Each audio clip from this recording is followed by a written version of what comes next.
The cameras flashed, the crowd froze, and just like that, Hollywood had a new obsession. Picture this, right? The streets of Midtown Manhattan are completely barricaded. Yeah, you literally can't get a car within 10 blocks. And suddenly, towering above all that chaos, the massive digital marquee lighting up Madison Square Garden turns this blinding, vibrant pink. It just flashes 3 words. Just TNT married. It's the ultimate cinematic scene setter for, well, undeniably the pop culture event of the decade. Welcome to StarScope Report. Join Jordan and Jamie as they uncover Hollywood drama, music industry shakeups, and viral influencer scandals. From red carpet surprises to social media controversies, we dive deep into the stories behind the fame. I'm your host, and our mission today is to explore that exact event, the July 3, 2026 wedding of Taylor Swift and Travis Kelce. Right, but we aren't just here to look at the glitz and the glamour or, the celebrity guest list. No, we are exploring the headline of today's deep dive, which is why Taylor and Travis's bond is growing stronger every week. Because the wedding, as massive as it was really just a single moment in time. Exactly. What's truly compelling is the aftermath. To understand their marriage, you have to look at the trajectory from this ultimate public spectacle to their complete disappearance, and finally to the very unglamorous reality of their daily lives today. I definitely want to get into that daily life, but I think we have to start right at the epicenter of that spectacle. Because I have to push back a little on the choices made here. Oh, really? How so? Well, when you think of a fairy tale wedding, you don't exactly picture the home of the New York Knicks. Right, yeah. Madison Square Garden. Like of all the sweeping private estates, the chateaus in France, or, I don't know, secluded islands in the world, why choose a massive commercial basketball arena in the middle of the busiest city on Earth? It seems completely counterintuitive, I know, until you look at the sheer logistics of their reality. The security aspect. Exactly. The choice wasn't about aesthetics. It was about architecture and ultimate security. Because they're just too famous. Right. When you are the most famous pop star on the planet, marrying a 3-time Super Bowl champion, you can't just rent a nice hotel in the Hamptons. No. A drone will find you immediately. A drone will find you. Paparazzi will scale the walls. Madison Square Garden offered them a literal fortress. A fortress with, what, loading docks? That is the key. MSG has these subterranean access points. You can bring a heavily armored motorcade right underneath Penn Station. Oh, wow. So they don't even go outside. No, they go straight into freight elevators and directly up to the floor of the arena without anyone ever stepping foot on a public sidewalk. That's wild. It has the infrastructure to completely control airspace and physical access. They needed a space built to handle heads of state, just to have a private ceremony. Which is just crazy to think about. Your life is so heavily scrutinized that only a bunker designed for 20,000 screaming sports fans can give you a private moment. Yeah. But, I mean, they obviously didn't leave the basketball hoops up. Oh, far from it. They executed a total transformation. Guests walked into what was essentially a manufactured secret garden. Right, they brought in all those flowers. Everything from the floors to the massive ceilings was draped in peach and white florals, with these plush, pink carpeted staircases. They had to build an artificial, intimate world inside a concrete behemoth. And let's talk about who was actually inside that artificial world. The guest list was over 1,000 people. Massive. A-list doesn't even begin to cover the concentration of wealth and fame in that room.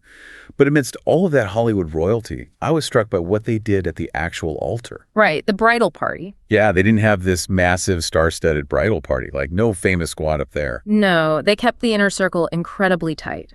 Taylor chose her younger brother, Austin Swift, to serve as her man of honor. Which is so sweet. And Travis's older brother, Jason Kelce, stood in as his best man. Okay, knowing Jason Kelce's public persona, I have to imagine he was the life of the party. Did he actually manage to behave himself at a $20 million Dior-clad event? Well, he made his first public comments about the wedding a few days later at a celebrity golf tournament in Lake Tahoe. Oh, I saw this clip. Yeah, a fan shouted from the gallery, jokingly asking if he'd had more or fewer than 15 beers at the reception. And what did he say? Jason just laughed into the microphone and said, way over. I love that so much. It just grounds the entire spectacle. You have this unfathomable wealth on display, and the best man is just a brother having the absolute time of his life at an open bar. Totally. But the ceremony itself had some fascinating layers, too. I know they brought in Adam Sandler to officiate, which is an amazingly endearing choice. But the vows, wait, 20 minutes each? They read 20-minute vows from a golden book. You have to be incredibly confident in your relationship and your writing ability to hold a room of 1,000 celebrities hostage for 40 minutes of vows. It requires a profound level of self-assurance, no doubt. But those in attendance described the vows as a masterclass in storytelling. They said it was deeply personal, very funny, and incredibly emotional. And, the emotional highs didn't stop at the altar. Right, the reception. The reception was essentially a private music festival. You had a buffet featuring Quebec lobsters and filet mignon alongside thick-cut onion rings. The perfect high-low mix. Exactly. And then Paul McCartney took the stage. And he didn't just play any song. He sang, "I Want to Hold Your Hand." That blew my mind because he hasn't performed that song live since 1964. 1964, yeah. Why that specific song on that specific night? Well, it's the ultimate blessing for music royalty.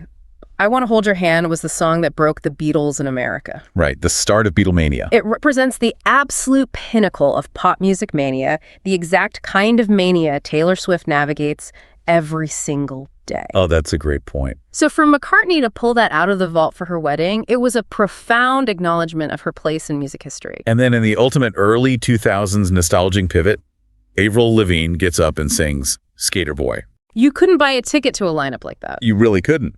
And as if the universe itself was producing the event, there was this cinematic weather phenomenon right as they were pronounced husband and wife. The timing was uncanny. The pink billboards light up outside MSG, the crowd goes wild, and suddenly Manhattan gets hit with this torrential downpour. Yeah. Intense winds, a massive summer rainstorm. Out of nowhere. And then, the moment the rain breaks, a rainbow appears directly over the city. You literally could not write a better script. You couldn't. But, and this is important, a script of this magnitude comes with a heavy cost. Yeah, the real-world impact. When you paralyze Midtown Manhattan and commandeer the resources of a major metropolis, you generate a massive amount of friction. And that's not even the wildest part. Later in this deep dive, we'll talk about the shocking twist nobody saw coming with their pets. But first, we have to address the backlash. We do.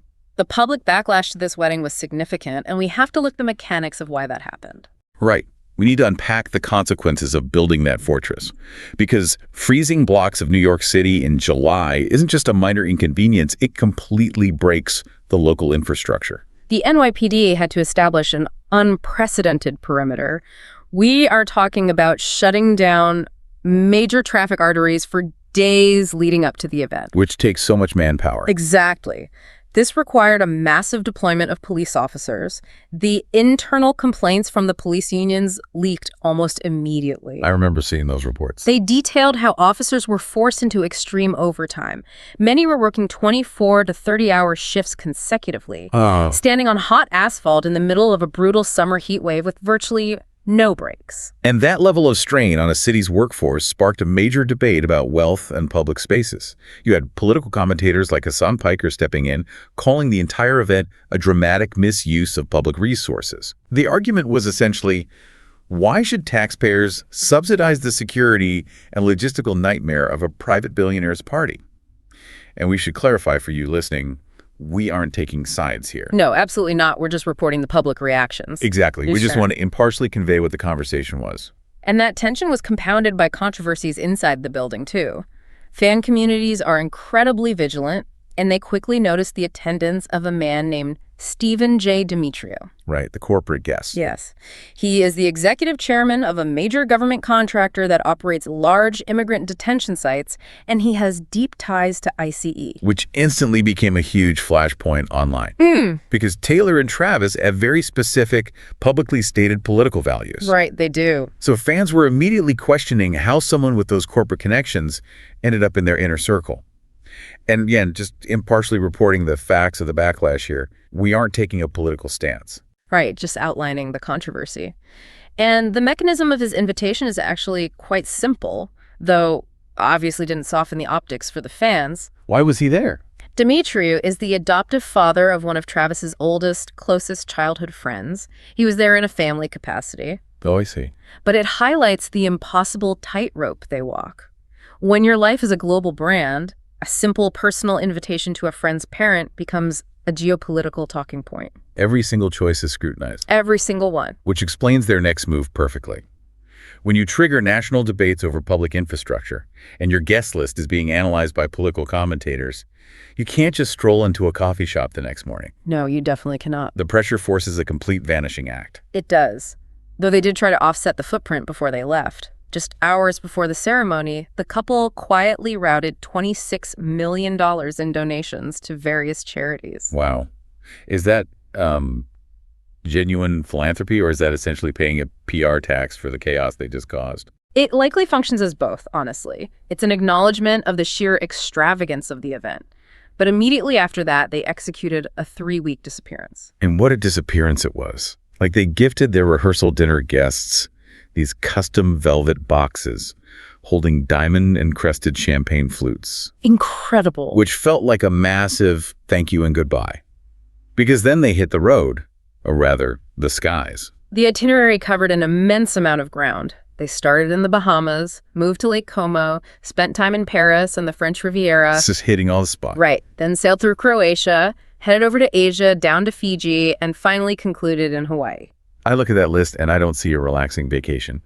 I see a mix of a global victory lap and a billionaire witness protection program. A witness protection program, exactly. I mean, how do you even hide the two most recognizable faces on the planet across 8 different international borders? It requires military-level logistics. We are talking about advanced teams, sweeping locations, using private airstrips, and buying out entire floors or even entire boutique resorts. Just to empty the place out. Yeah, just to ensure there are no unvetted staff members around. The mechanism of their privacy is essentially buying empty space. That makes so much sense. You don't hide by blending in, you hide by pushing everyone else far enough away that they can't see you. And psychologically, that isolation is vital for them right now.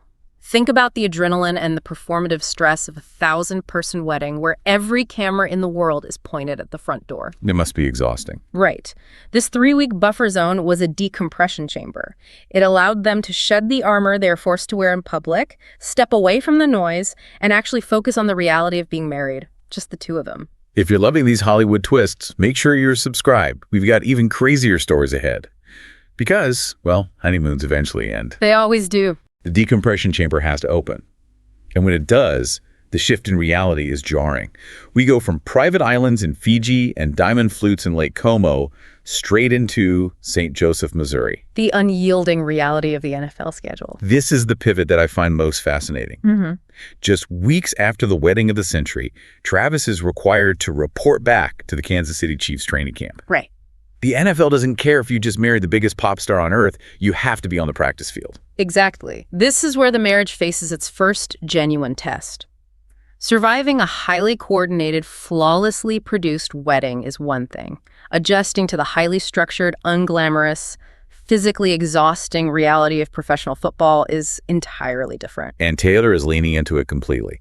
She has essentially made Kansas City her primary residence. The era of flying back and forth across the country between Eras tour stops and football stadiums is paused. She's grounded. Yeah, she is physically grounding herself where he needs to be. But the psychological shift there is massive. I think of it like going from being the undisputed CEO of a billion-dollar global touring empire where 80,000 people scream your name every night to suddenly deciding to be part of the support staff for someone else's high-performance machine. That is exactly the dynamic at play. Travis operates on a brutal, ultra-disciplined athletic schedule. During training camp, his body is his entire livelihood. So there's no room for error. None. That means incredibly early bedtimes, intense recovery regimens, and strict, calculated diets. And Taylor is adopting that routine. Wow, really? Yes. She's meal prepping clean food like chicken and rice. She's giving up having a glass of wine with dinner to match his clean eating lifestyle. She's aligning her biological clock with an athlete's demands. That is a profound compromise. Stay tuned and hit that subscribe button because this next part is just too good. While these two global icons have seamlessly figured out how to blend their complex human lives and billion-dollar schedules, the biggest point of friction in their household isn't the diets or the bedtimes. No, it's not. It's the pets. The clash of the animal kingdom. It's hilarious. Taylor's cats, who are famous in their own right and fiercely independent, are absolutely refusing to adjust to Travis's dog, Wendy. Travis adopted Wendy, who is a highly energetic dog, last year. Wendy apparently wants to play constantly. Like a normal puppy. Right. Meanwhile, Taylor's cats have ruled their environment for years. They are used to peace, quiet, and complete autonomy.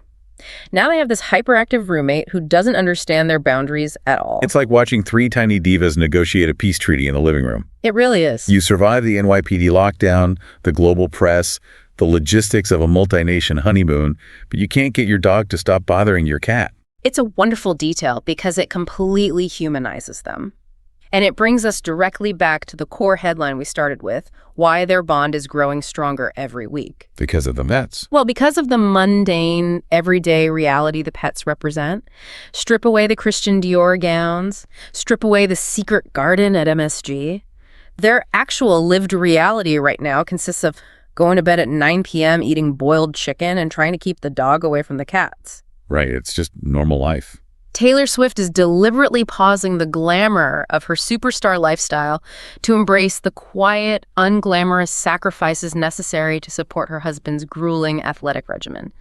That willingness to embrace the mundane for the sake of the other person is the absolute foundation of a strong bond. It really does bring everything full circle. We started under the flashing lights and the pink marquee of Madison Square Garden, navigating this massive, controversial public spectacle that literally shut down a city. And we end up in a quiet kitchen in Kansas City, Missouri. The true strength of this relationship isn't their ability to throw the party of the century. It's their willingness to adapt to each other's entirely different, highly demanding worlds. It proves that no matter who you are, whether you are a 14-time Grammy winner, a Super Bowl champion, or an everyday person listening to this right now, marriage is ultimately about those quiet adjustments you make for your partner behind closed doors. Beautifully said. It's about the compromises that nobody else ever sees. It really is. Ooh. But before we wrap up today, I want to leave you with a final thought to mull over. We've talked extensively about how Taylor is fully integrating into the disciplined, heavily structured, almost monastic world of an NFL family during the season. Right. She's stepped out of the spotlight and into the domestic routine. How is this incredibly grounded Midwestern era going to influence the music she writes next? Oh, that's a great question. We just saw her release an album called The Life of a Showgirl. Will this new reality mean the life of a showgirl is about to give way to something completely unprecedented in her catalog? It raises a fascinating question about the nature of her inspiration moving forward. A very different muse is at work in that Kansas City kitchen. Something for you to keep an ear out for as this relationship continues to evolve. You've been listening to StarScope Report, where Jordan and Jamie uncover the stories shaping Hollywood, music, and pop culture. Thanks for tuning in, and don't forget to subscribe for more stories that keep the stars shining.